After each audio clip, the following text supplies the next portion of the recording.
Señor mío y Dios mío, creo firmemente que estás aquí, que me ves, que me oyes.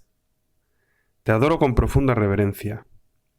Te pido perdón de mis pecados y gracia para hacer con fruto este rato de oración. Madre mía Inmaculada, San José mi Padre y Señor, Ángel de mi guarda, interceded por mí.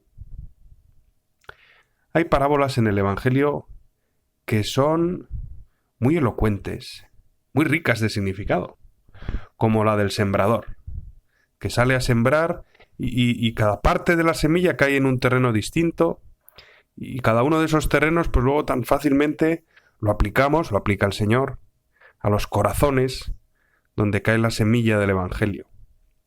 Las hay muy elocuentes.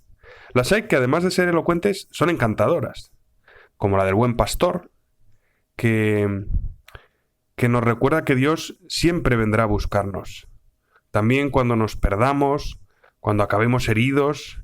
Y es una parábola encantadora, que para los que conocen bien el mundo de las ovejas y de los pastores, pues quizá no es de lo más realista, porque no hay muchos pastores que vayan en busca de la oveja que se ha perdido. Y sin embargo, justamente por eso nos permite comprender que el amor de Dios es sobreabundante, que el amor de Dios excede las medidas y las figuras humanas. Bueno, hay parábolas encantadoras, parábolas que resumen el Evangelio entero, como el hijo pródigo, como el buen samaritano que leímos el otro día. Y esas son tan elocuentes como encantadoras, como llenas de un significado que nunca agotamos del todo. Y podemos leerlas y releerlas, y si lo hacemos con calma y con atención y con el corazón recogido, el Señor nos da siempre luces nuevas.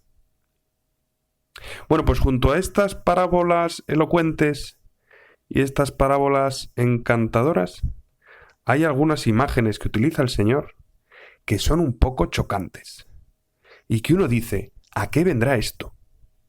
Por ejemplo, esta que leemos hoy. ¿Qué padre entre vosotros, si su hijo le pide un pez, le dará una serpiente en lugar del pez? O si le pide un huevo, le dará un escorpión. Es una imagen un poco rara. Uno no se imagina un padre cuyo hijo le pide un pez y le da una serpiente. Hombre, en todo caso, si es un niño muy pequeño y le pide un pez y el pez le puede hacer daño, pues no sé, pues le dará otra cosa. Pero una serpiente no. O si le pide un huevo, le da un escorpión. No, como mucho le dice, hombre, hijo mío, ahora no, vamos a esperar a la hora de la comida. O le dice, pues mira, hoy no hay huevo, hoy hay alcachofa, o hoy hay pimiento, pero no le da un escorpión. Vamos, ningún padre le da a su hijo un escorpión. Un padre que le diera a su hijo un escorpión sería un padre malvado. ¿Y el Señor por qué nos dice esto? Que a continuación parece que lo explica. Dice, pues si vosotros, que sois malos, sabéis dar cosas buenas a vuestros hijos, ¿cuánto más el Padre del cielo dará el Espíritu Santo a los que se lo piden? Si vosotros tratáis bien a vuestros hijos, ¿cuánto más os tratará bien el Padre del cielo? Claro, como decíamos antes, a lo mejor los pastores de las montañas, de la tierra, digamos, los pastores reales, pues si se pierde una oveja de 100, pues no la van a buscar. Y sin embargo Dios sí la va a buscar. Dios ama más, porque sabe que no es una oveja lo que está en juego, que es un hijo suyo. Pero incluso cuando en el mundo nuestro tenemos cosas buenas, ¿verdad? Pues Dios lo excede. Dios no se queda más corto. ¿Y por qué el Señor dice esto? Si es tan evidente, ¿por qué el Señor dice esto? ¿Por qué se ve la necesidad de explicar esto? Pues porque a veces nosotros convertimos a Dios en un padre malvado. A veces nosotros dudamos de Dios. A veces nosotros dudamos de que Dios nos quiera, de que Dios nos cuide. Y cuando nos suceden cosas malas, entonces caemos en la tentación de dudar de Dios y de decirle, ¿cómo me haces esto? ¿Cómo me haces esto, Señor? ¿Cómo me haces esto? Claro, no nos damos cuenta que pensando así, dejando que se introduzca en nuestro corazón esos pensamientos, en el fondo convertimos a Dios en un padre a quien su hijo le pide un huevo y él le da un escorpión. Porque nosotros le pedimos al Señor cosas buenas y nos parece que a veces nos contesta con cosas malas. Y sin querer, lo que estamos haciendo es convertir a Dios en un padre malvado. Quizá porque tenemos una idea de Dios y de su relación con el mundo que es un poco como la de, no sé si habrás visto, el corto ese de Pixar del marciano que está aprendiendo a manejar una nave espacial. Lo puedes poner en Google, Pixar, marciano, nave espacial, y te saldrá que sale un marciano mayor y un marciano pequeñito, y el pequeñito está aprendiendo a manejar la nave espacial, y entonces tiene delante un panel de mandos con 1000 clavijas pequeñitas, y entonces cada clavija tiene una función, pero el pequeño no sabe cuál es. El mayor sí, pero el pequeño no sabe cuál es.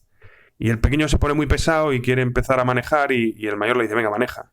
Y bueno, y no te voy a contar cómo sigue el vídeo.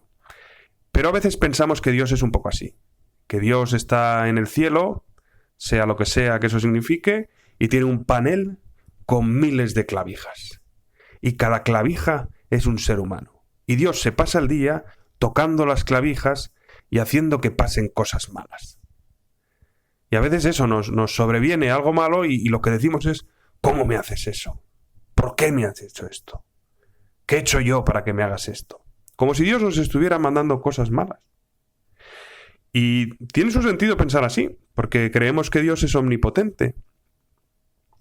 Pero perdemos de vista que Dios es tan omnipotente que ha hecho una criatura libre.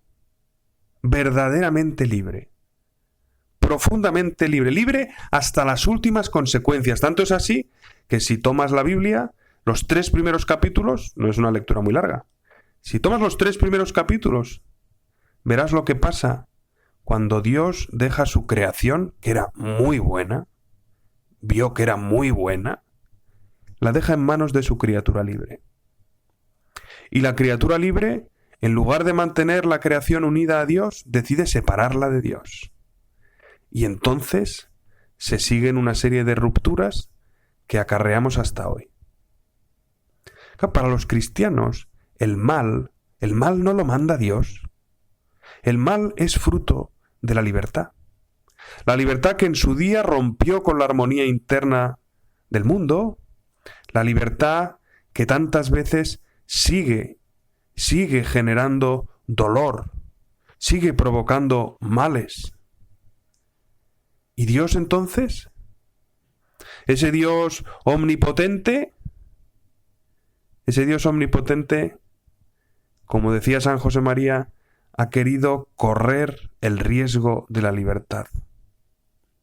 Y lo que hace, una vez que el mal se ha introducido en el mundo, no es responder al mal, a la destrucción, con más mal, con más destrucción. No. Lo que hace es acercarse al dolor, apropiarse el dolor, hacerse dolor, y después hacernos capaces de convertir el mal y el dolor en ocasión de amar. Eso es lo que hace Dios.